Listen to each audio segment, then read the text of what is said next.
नमस्कार मित्रांनो, ठरलं तर मग या मालिकेच्या आजच्या भागात आज आपण बघणार आहोत. पूर्ण आई रविराजला म्हणते की तुम्ही जो विलास बोलताय त्याला मी ओळखत नाही, पण तुम्ही म्हणत असाल जर तो गुन्हेगार आहे तर याची मला काहीही कल्पना नाही. अर्जुन रविराजला म्हणतो की मिळालं तुम्हाला उत्तर. त्यावर रविराज म्हणतो की निघतो आता आम्ही.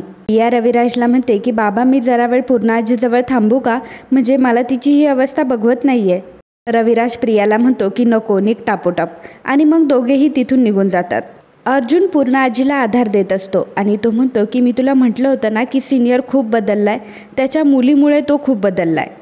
पूर्ण आजी म्हणते की बास अर्जुन, तू तुझ्या बायकोमुळे बदललाय हे नाही दिसत आहे का तुला? तू ज्या क्षणी ह्या मुलीला घरात घेऊन आलाय ना त्या क्षणी होत्याचं नव्हतं झालंय. अस्मिता म्हणते की रविराज काका या टोनमध्ये पूर्ण आजीशी कधीच बोलला नव्हता, आज तर त्याने जाबच विचारलाय तिला. पूर्ण आजी म्हणते की रविराजांचा राग ह्या थराला पोचला तो कोणामुळे याचा विचार करा. प्रताप म्हणतो की तरी पण मी सांगत होतो की ही मुलगी आपल्या घराला वाळवीसारखी पोखरणार आहे. अर्जुन म्हणतो की ह्या सगळ्या गोष्टीला सायली कशी काय रिस्पॉन्सिबल ठरते. पूर्ण आजी म्हणते की कारण या घराच्या सगळ्या दुःखाशी हीच मुलगी आहे. हिच्यामुळे आज माझ्या जावयाशी असलेलं नातं तुटलंय. ही मुलगी एक एक करून आपले सगळे नाते संपवणार आहे. घर तोडायला आली आहे ही मुलगी. आपला सगळा सत्यानाश झाल्याशिवाय ही मुलगी शांत बसणार नाही, सत्यानाश करणार आहे ही. आणि असं म्हणत पूर्ण आजी रडत रडत तिथून निघून जाते. सायलीसुद्धा रडत असते आणि अर्जुनसुद्धा खूपच अस्वस्थ असतो. तर इकडे रविराज प्रियाला म्हणत असतो की प्रतिमा भेटल्यापासून मी पूर्ण आईलाच आई मानत आलोय. त्यांनीसुद्धा खूप प्रेम केलंय माझ्यावर. आमच्या दोघांमध्ये असं वैर निर्माण होईल असं मला कधीच वाटलं नव्हतं.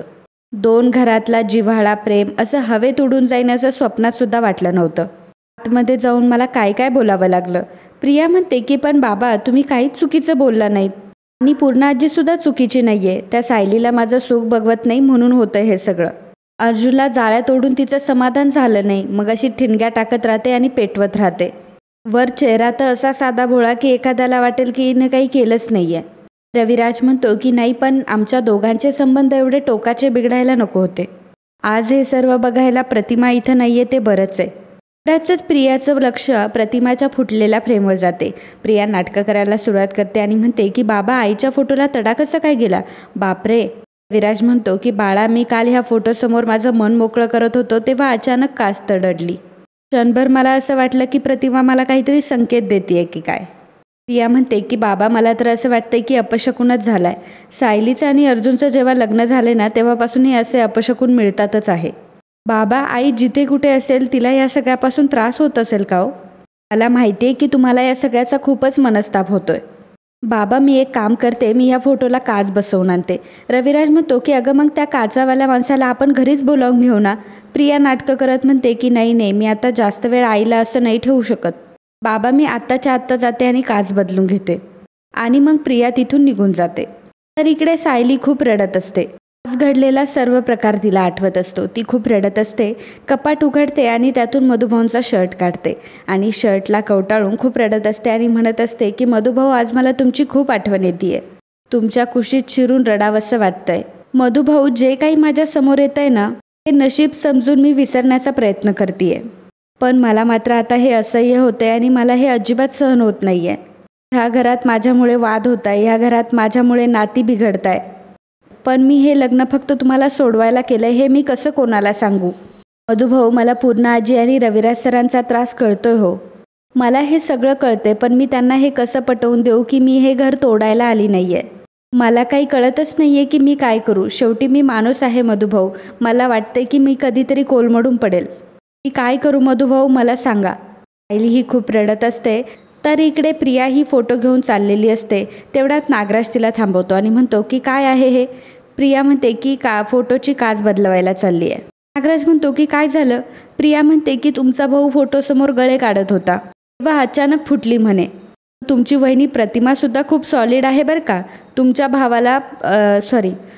भावाला संकेत देण्याचे प्रयत्न करते. तुमच्या लहान भावाला घराबाहेर काढा, तो घर पोखरतोय वगैरे वगैरे. नागराज म्हणतो की संकेत देते हे खरंय, पण सगळ्यात पहिल्यांदा आपल्या घरात जी खोटी मुलगी म्हणून वावरते तिला पहिल्यांदा घराबाहेर काढा. प्रिया म्हणते की हो हळू बोला ना, ऐकेल ना कोणीतरी. नागराज म्हणतो की मग तू बोललेलं बरं चालतं. प्रिया म्हणते की पण आपलं नशीब समजा की किल्लेदारला हे संकेत कळत नाहीये ते. नाहीतर खरंच आपण मेलच असतो. नागराज म्हणतो की किल्लेदारला ही बाई जिवंत आहे की मेली आहे हेच माहीत नाही, तो काय संकेत देणार आहे. प्रिया म्हणते की मला खरं तर वेगळ्याच गोष्टीचं टेन्शन आलंय. आपण एवढी मेहनत करून त्या विलासला अन्नपूर्णा ट्रस्टसोबत कनेक्ट केलं. त्यानंतर जाब विचारण्यासाठी किल्लेदार म्हातारीकडे गेला सुद्धा.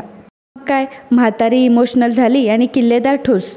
नागराज म्हणतो की अगं जरा पेशन्स ठेव. तुला तर असं वाटतं की आज बी रोवलं म्हणजे उद्या लगेच फळं भेटायला पाहिजे. असं नसतं प्रिया. हे बघ, आपण जी प्रत्येक गोष्टी करतोय ना त्या प्रत्येक गोष्टीचा उपयोग होणार आहे. आपण असं वेगळे वेगळे तुकडे तयार करतोय, ते सगळे तुकडे एकमेकांमध्ये बसवले की असं मोठं चित्र तयार होईल. जे चित्र बघून सुभेदार फॅमिलीला कुठं तोंड लपवावं हेच कळणार नाही. प्रिया म्हणतो की आणि सायलीला सुद्धा मोठी अद्दल घडेल. नागराज म्हणतो की हळू बोल, फोटोतून सायलीची आई ऐकते. आणि मग प्रिया तिथून निघते. तर इकडे सायली ही तिची बॅग भरत असते तेव्हा अर्जुन तिथे येतो. अर्जुन म्हणतो की झालं का तुमचं रडून, स्वतःला ब्लेम करून झालं?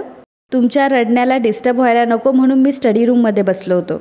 आता मला वाटलं की सगळं नॉर्मल झालं असेल म्हणून मी आलो, पण तुमचा रडण्याचा काही कोठा संपतच नाही आहे. यू कंटिन्यू, मी परत जातो खाली. तर सायली म्हणत असते की का असं वागताय अर्जुन सर, तुम्हाला कळतच नाही आहे का मला किती त्रास होतोय ते. त्यावर अर्जुन तिला म्हणतो की त्रास करून घ्यायचाच नाही आहे मिसेस सायली. बरं मला एक सांगा की तुम्ही खरंच हे घर तोडायला आलायत का? सायली म्हणते की अजिबात नाही. अर्जुन म्हणतो की झालं तर मग इग्नोर करा. सायली म्हणते की मलाही शिकवाल सर? आपण खोलीतले दिवे जसे बंद करून घेतो तशा भावना कशा बंद करायच्या असतात? कपड्यावर पडलेल्या चुनीकडे आपण जसं दुर्लक्ष करतो ना, तर मग माणसांकडे कसं दुर्लक्ष करायचं हेही शिकवा मला. आणि खिडक्यांवर जसे पडदे लावतो ना तसे कानांवर पडदे कसे लावायचे हेही शिकवा मला. अर्जुन सायलीला म्हणतो की मी शिकवायला खूप ट्राय करेल, पण तुम्ही शिकणार आहात का? सायली म्हणते की नाही शिकता येणार मला, कारण मला तुमच्यासारखे भावनांचे हिशोब नाही मांडता येत.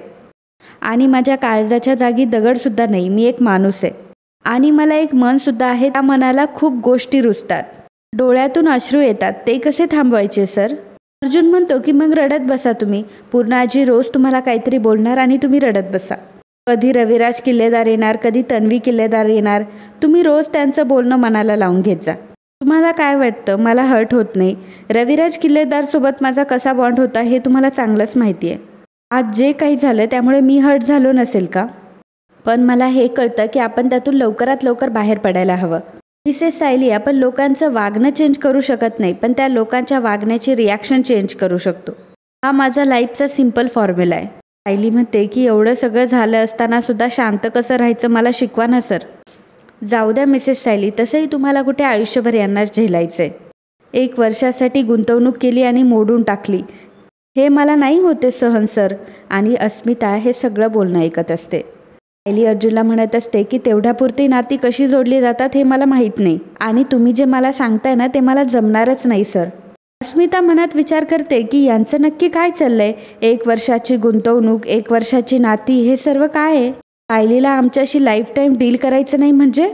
आणि अर्जुन तिला अहोजाहो का करतोय? काहीतरी खूप मोठी गडबड आहे. हे दोघं खरे नवरा बायको नक्की आहेत का, की हे सगळं खूप मोठं नाटक आहे? आणि इकडे विचार करत असतो की साक्षी अजूनही माझे कॉल रिसीव्ह करत नाही, मेसेजला रिप्लाय करत नाहीये. आता मी स्वतःहून बोलण्याचा प्रयत्न करतोय तर बोलायचं ना. आता मी शेवटचा मेसेज करणार, रिप्लाय आला तर ठीक, नाहीतर मी सोडून देईल. चैतन्य साक्षीला मेसेज टाईप करतो की हा माझा शेवटचा मेसेज आहे. जर तुम्हाला भेटायला आली नाही तर मी विसरून जाईन की कधी आपली मैत्री झाली होती. तर इकडे कल्पना उदास असते तेव्हा सायली तिथे येते. सायली म्हणते की आई तुमचा चेहराच सांगतोय की अजून पूर्णाजीने काहीच खाल्लं नाहीये. कल्पना म्हणते की अगं त्या खातात कसल्या, त्या त्यांच्या रूमच्या बाहेर सुद्धा यायला तयार नाहीये. आज रविराज भाऊजी जे काही बोलले त्यांच्या मनाला खूपच लागलंय. सायली म्हणत असते की आई पण पूर्णाजीला असं वागून कसं काय चालेल, जेवणानंतर गोळ्या सुद्धा घ्यायच्या असतात ना त्यांना. कल्पना म्हणते की मी तर 3-4 वेळा प्रयत्न केला त्यांना सांगायचा, परंतु त्या नाही ऐकत आहे. त्यांना कसं समजवायचं तेच कळत नाही मला. सायली म्हणते की आई मागच्या वेळी मी एकदा शिरा केला होता, त्यांना माझ्या हातचा शिरा आवडला होता. मी एक काम करू का, शिरा करू का? त्यांनी थोडासा जरी खाल्ला तरी गोळी घेण्यास पुरेसा होईल तेवढा. कल्पना म्हणते की अगं कर ना, कुठल्याही कारणाने त्यांनी खाल्ल्याशी मतलब आहे. सायली पटपट शिरा बनवायला घेते. शिरा बनवून रेडी होतो तेव्हा सायली म्हणते की आई अहो मी शिरा बनवलाय आणि मी जर त्यांच्या समोर गेले तर पूर्ण आजीची मनस्थिती अजूनच बिघडेल. कल्पना म्हणते की बरं ठीक आहे मी नेऊन देते, पण देवाकडे प्रार्थना तरी कर की हा शिरा त्यांनी खाऊ देत.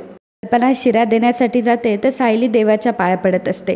आणि मित्रांनो, आजचा हा भाग इथेच संपतो. पुढील भागात आपल्याला पाहायला मिळणार आहे अर्जुन पूर्ण आजीला म्हणत असतो की माझ्यासाठी सगळ्यात महत्त्वाची तू आहेस. Beautiful flower to beautiful ladies असं म्हणून तो पूर्ण आजीला चाफ्याची फुलं देतो.